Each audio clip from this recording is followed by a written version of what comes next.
and Fletcher Brown with our artist video blog at kicks96country.com.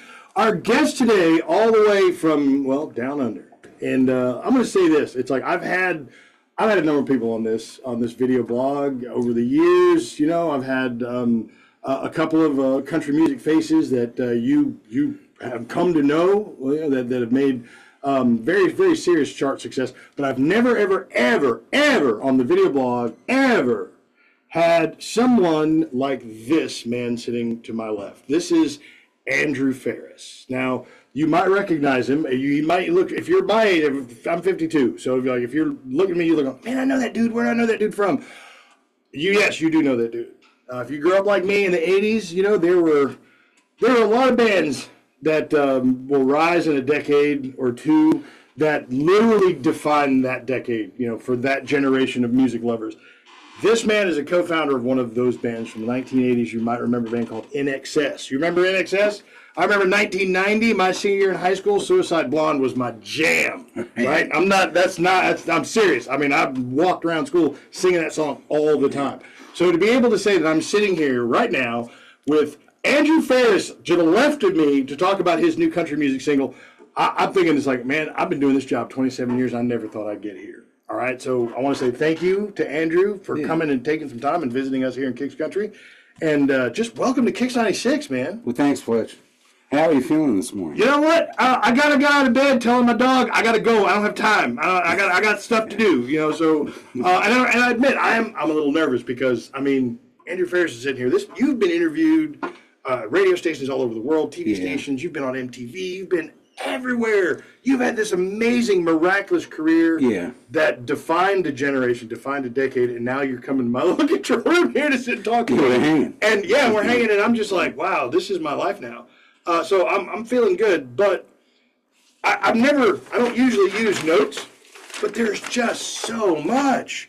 We want to talk about, obviously, Andrew Farriss today in 2024. You've done quite a bit. Obviously, INXS sold like 75 million plus records all over the world. You've been honored by the Grammys, the MTV Music Awards, the ARIA Awards. But now, you put out a self-titled debut album in 2021. All right, and you had some radios and some chart success there. Can I ask, Andrew? Obviously, your music and songwriting ability is very prolific. What led you into country music, if you don't mind? What led you towards country music? Songwriting. Songwriting. I always was a songwriter. Been writing songs since I was 14. And my uncle, my poor uncle, Chris, decided to leave his little upright 1950s upright piano, like a little thing, with my mum and dad and my younger brother, John, who was in INXS as well. And I used to play the piano. But John was a better drummer, so he stuck with the drums. I kept playing the piano. But to my dad's horror, I started pulling the piano apart, when I was a teenager, because I wanted to see how it worked. Yeah. And later on, someone said to me on a radio interview, "Are you interested in engineering?" I knew exactly what they were talking about. They said to me, "Are you interested in construction?" I said, I am.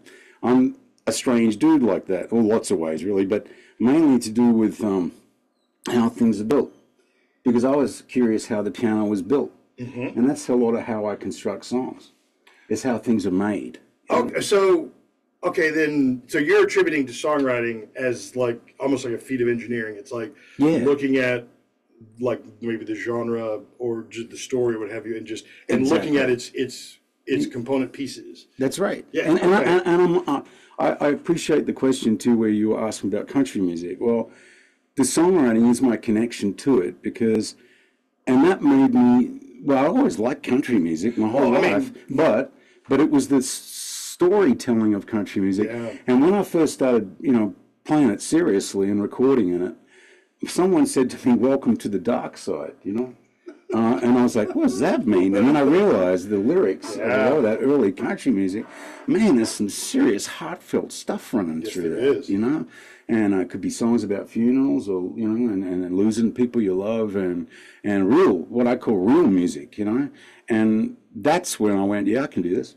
Okay. I get it. So I understand it. I mean, is this venture into country music, is this a first for you? Or maybe in the 80s and 90s, did you play around with maybe country styles, any at all, a little bit earlier than that? Yeah, I did. And actually, the first song off my self-titled album, because I got no imagination. I called it Andrew Farriss. But my first album is a song called Come Midnight. And believe it or not, you were talking about Suicide Blonde. Yeah. Well, before that, we had an album out called Kick, right?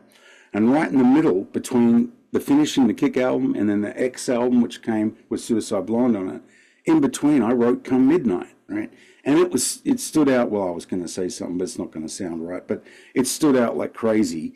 And it made no sense to the guys in the band. Like, they're like, what are you doing? You know, I'm writing this like country sounding song. Mm-hmm. And they said, we can't cut this. So I demoed it. And then all these years later, Marlena, my wife, who's lovely and out there, and I couldn't do this without her, she used to have it as a wake-up call on her cell phone. Oh, and so every morning, every morning I go, do I have to hear this again? And then I realized, wake up, stupid, she likes it. Mm-hmm. And so I decided to go into Nashville, there's a lot of people interested in country music there, apparently. And so I went there and I cut it with some musicians in town. And then and I said, when I can find someone that's a good enough singer to sing it, I'll find someone. The engineer looked at me and he goes, what's wrong with your voice? And I said, well, it's me. And he said, well, I don't care. Get in there and, come on, let's do it. So, and he encouraged me to do it. A couple of guys, actually. James Dean Hicks, he's a good friend of mine now, and Buck Johnson, that tours with people like Aerosmith and has his own band thing. He does a great songwriting, too. Mm-hmm. Both those guys encouraged me to sing. So when I see him, I'm going to tell him. You got me into this. You got me into this. Yeah. Well, the thing is, I've heard the single, Something Stronger, and, your voice is great. It's like you... Really? I know you. Yeah, I know you were background vocals largely in INXS, but obviously, you know what you're doing, and you're talented and qualified. But what I love is the idea of storytelling. Yeah. One of the songs, I think in 2022, you were nominated for Golden Guitar for a song with the Kelly Gang. Which when I saw that, I'm kind of a true crime history buff, so I'm thinking you must be Ned Kelly. Yeah, right? yeah, that's right. right. Mid-19th century Australia, like outlaw gang. Correct. Some fascinating history if you want to just do some, if you're tired of the American West, take a look. I'm serious. Take a look at the Ned Kelly gang in the 19th century Australia. It's a fascinating. Well, right, and that when I first started thinking about what can I add to the country music genre, and then I thought actually I do connect more with the Western side of things. First of all, because my family and I have owned a cattle and grains farm out west in Australia. Mm-hmm. I've owned that for 32 years, so I actually am a cowboy. Right. You're more than I am. I don't go near farms. Yeah, and I try. You know what? We have safety first. That's seriously. Anything to do with machinery and animals and all that, and anything dangerous is just on our place. Everyone's got to. You come out of the day with all your fingers intact and you're okay. Everything's good. So, you've now got a new LP that's due out next year.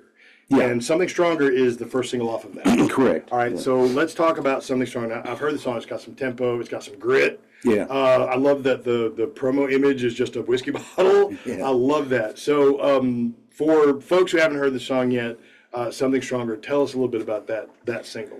Yeah, that came about in an interesting way. With my old band INXS, I was a utility guy, which is not a plumber or a carpenter or something, right? Uh-huh. It's actually a guy that plays multiple instruments. And that's what I did in my old band. And then I had a band in Australia I'd put together with, you mentioned the Golden Guitar, the award. There's a friend of mine, Laurie Minson. Well, his dad invented the award, literally made it, that they all give it to each other. And he's kind of like country music royalty, Laurie. And he rings me up one day, he said, I got this idea for a song called Something Stronger. And it's usually me that kicks the ball off, you know what I mean? And I said, okay, let's hear it. And I said, love it. He just had that little riff, and I had kind of the idea of that Something Stronger. I said, yeah, Something Stronger, okay. So I went around to his house, and we put this thing demo together, and then I tracked it. And that's what you're hearing. That's what folks are hearing is what we track. Okay, so Something Stronger is the first single, and it's the story in the song. Give us your take on the story in the song. Okay, well, the story in the song is kind of relates, if I can just say it, to the rest of my album. My album title, the one I have coming out early in 2025, is called The Prospector. And sure enough, there's songs like Gold Rush to Ghost Town on it. and other songs about searching for things. Well, Something Stronger is about searching for things. You know, you're always looking for something stronger, whether it's in love or, you know, relationships with people or a bottle of whiskey or whatever it is you're looking for. But people are always looking for something stronger in their life. And I thought that's a really interesting theme. And we combined it with the kind of the idea of, you know, people who like muscle cars as well. And actually my wife Marlena's uncle, Ray, passed away. He had some incredible, like funny car, drag racing vehicles and things in Ohio, you know. So I understand a little bit about that culture too. But the boon and rubber thing, we have that in Australia too. We get crazy guys, you know, drive too fast, you know, do odd stuff. Well, I mean, come on, George Miller just only has one of the most iconic series in the world with the Mad Max series, which is mostly about cars that go way too fast and run over people. Yeah, I got something I got to throw in here, okay? Okay, dude. Would you believe that George Miller, who you're talking about, I had bought my first farm before the one I got now, but I must have bought it 36 years ago. I bought that, and George Miller actually owns that now. No. Yeah. Really? Yeah. So do you ever go visit him? No, I don't know. He's probably got a big barbed wire fence out there. I was going to be like, tell him I said hi. I was like, I love your series. I don't know. No, my mum and dad lived there, and then my older brother and his wife, and we've had kids come and go from there for years. But sadly, no. Well, good luck to George. Yeah, good luck, George. Yeah. Well, you're going to be somebody one day. Apart from obviously, you know, making music, you know, that, you know, defined a generation, and now, you know, tackling a completely new genre of music, you also, I mean, you're a philanthropist, and you also teach, right? I mean, Yeah. or you at least, you talk with students and lecture with students. Correct. My wife, Marlena, has stage 4 metastatic breast cancer, which is not a sympathy note. It's just a fact. And then she went through a terrible year in 2014 with chemo and radiation. And during that year, I got an invitation from the Australian National University, kind of like in our Canberra, which is kind of like your Washington, and putting all the politics aside for a minute, you know, it's actually a really nice city. And I got this letter inviting me to teach for the university. And I thought teaching is something I've never done. I said, yeah, let's do it. And plus it was good for Marlena because she wasn't thinking about herself and recovery from the cancer. So I thought maybe it's a good idea we just go somewhere else and I can do some teaching for a while and she could get some recovery time. And so we went there and did that. And I learned a lot about how much I don't know. I have taught a college class once, and I remember telling a colleague, I said, you don't realize how well you know a thing until you're called to teach it. Yeah, that's right. Yeah. Yeah. Now, tell us a little bit about the Nordoff Robbins music therapy. Tell us a little bit, because you're a master for that. Yeah, actually, that started years ago. And when I was living in England, I lived in England for nearly 5 years. And I know we've all got funny accents, right? Nah. But England's up here and Australia's down here, right? You know, and America's over here somewhere. You know. But when I was there, I heard of the Nordoff Robbins Institute when I was in London. Then when I moved to Sydney, they said, would you like to go down there and be an ambassador? I said, sure. So when I turned up there, and what they do is they specialize in music therapy for people with various levels of autism. Oh, okay. I'm talking about people that are stretched out and can't hardly move any part of their body, to people who we think pretty like, okay, you're okay, but they might have, you know, they're challenged in some way, you know, and the music therapy helps them because music's a way of communicating that's not political or violent or anything, you know what I mean? Yeah, oh yeah. You know, it's gentle, you know, and people respond well to it, you know. Yeah, so, music it's the one thing I think that truly connects all of us. Correct. You know, and that's right. The idea that any genre of music doesn't belong to you, I think is ridiculous. It's like all music belongs to everybody. It's like, you know, and if you hear something in a style of music that speaks to you, then chase that. Yeah, that's right. That's right. And I have a lot of, empathy for those folks that do that work, because you have to be very patient, and you have to, instincts have to be very on, because to know the responses, it's very subtle sometimes, from people. But yeah, more recently, I also advocated for a program in Australia to try and help farmers who struggle, a lot of them with depression and sometimes suicide. Yeah, and I did a thing where we all wore flannelette shirts, and to promote that. But life's short. You got to help people. Absolutely, I agree 100%. Andrew Farriss is our guest, co-founder, key songwriter for iconic '80s band, defined a generation, my generation, INXS, and he's now bringing his musical stylings in country to Nashville and here to us in the Shoals. Which I was going to ask you, being clearly with your music history. Have you ever been to the Shoals area before? You've been to Muscle Shoals? I have never been here, and I said to Mike, who's here with us today, my buddy Mike Mezwinski, great guitar player, great singer, and an artist in his own right.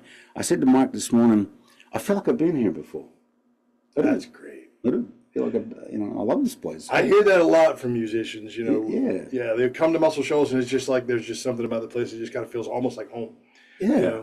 Well, I hope you do get to, since this is your first visit, Mike, make sure this happens. If y'all have time, get over to Muscle Shoals into Sheffield, visit the iconic studios, Fame, Muscle Shoals Sound, and meet and talk with those folks. And, if you ever get back down here, we do hope you'll come and visit us again. We're coming back. You are? Yeah, I'm going to come back. All right, you've heard it. Andrew Farriss has promised, and Mike, I'm going to hold you. I'm going to hold you to that, okay? He can come too. All right. Now, Andrew and Mike have brought Get Fiddles with them, so they're going to play something for us. Look for a live performance from Andrew Farriss elsewhere here on our YouTube channel. In the meantime, I'm going to get out of the way and let them get their guitars on, get set up to play a song. But Andrew, really quick, if there's anybody watching this that are just like, man, I want to learn everything that Andrew's been doing over the course of my life that has brought him here to this point, where do they find you on the internet? AndrewFarriss.com. And you can get all the intel on what I am and have done and I'm about to do and what we're doing. Right, AndrewFarriss.com. And that's 2 R's and 2 S's, right? Correct. That's 2 right. R's and 2 S's. Right, there you go. Yeah, see, I'm good at my job sometimes. Yeah. Andrew Farriss is our guest, and I really do appreciate you taking the time to come down here and visit us, all right? Pleasure. And I really do. I wasn't going to say this, but I have to. I love his hat, and apparently they make these in Iowa. I got a buddy of mine in Iowa, John. I'm going to be calling you. I want you to find one of these hats and send it to me, okay? All right, thank you, Andrew, for being here, and we'll see you next time on another Artist Video Blog, KIX96country.com.